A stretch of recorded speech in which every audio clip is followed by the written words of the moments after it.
This has been a critical do-or-die year for solar energy. The conservation voters of South Carolina say they've been focused on saving solar energy this session. We've had net metering caps running out across the state. We've had large-scale solar trying to decide if they stay or if they go. Exposure Labs partnered with conservation voters of South Carolina to launch the Dear South Carolina Tour with the goal of using film to advance the state's transition to clean energy. We assembled a slate of films that had the potential to shift the way people think about the issue.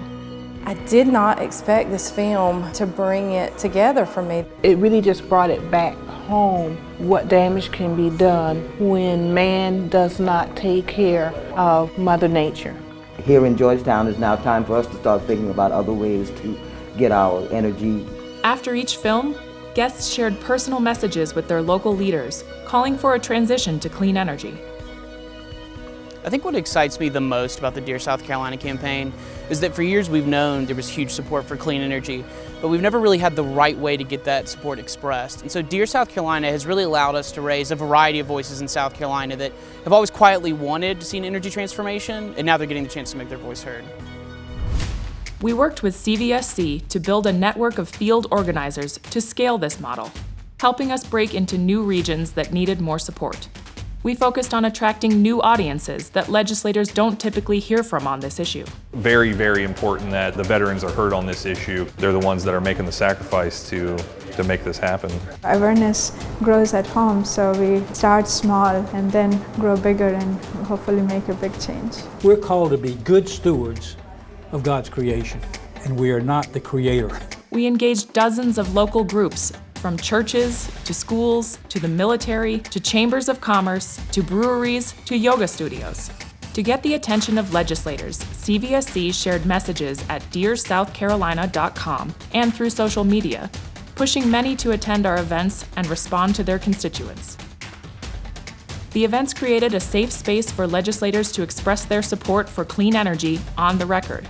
I think it's important for constituents to reach out to us on clean energy because they're our boss. South Carolina's future energy needs are going to have to be met from clean sources of energy. I would hope that when the legislative session reconvenes in January that there's going to be more focus on alternative energy sources. Legislators like to come out to these events because they're fun. It's a space of vulnerability that, especially in today's discourse, we're not used to seeing at the events we hold. Time could be running out for clean energy in South Carolina, and that is according to solar advocates. Right now, a bill moving through the South Carolina Senate that could be voted on tonight or later this week. When it mattered most, CVSC quickly mobilized this new base of supporters ahead of an important vote, rallying people online and in front of the State House.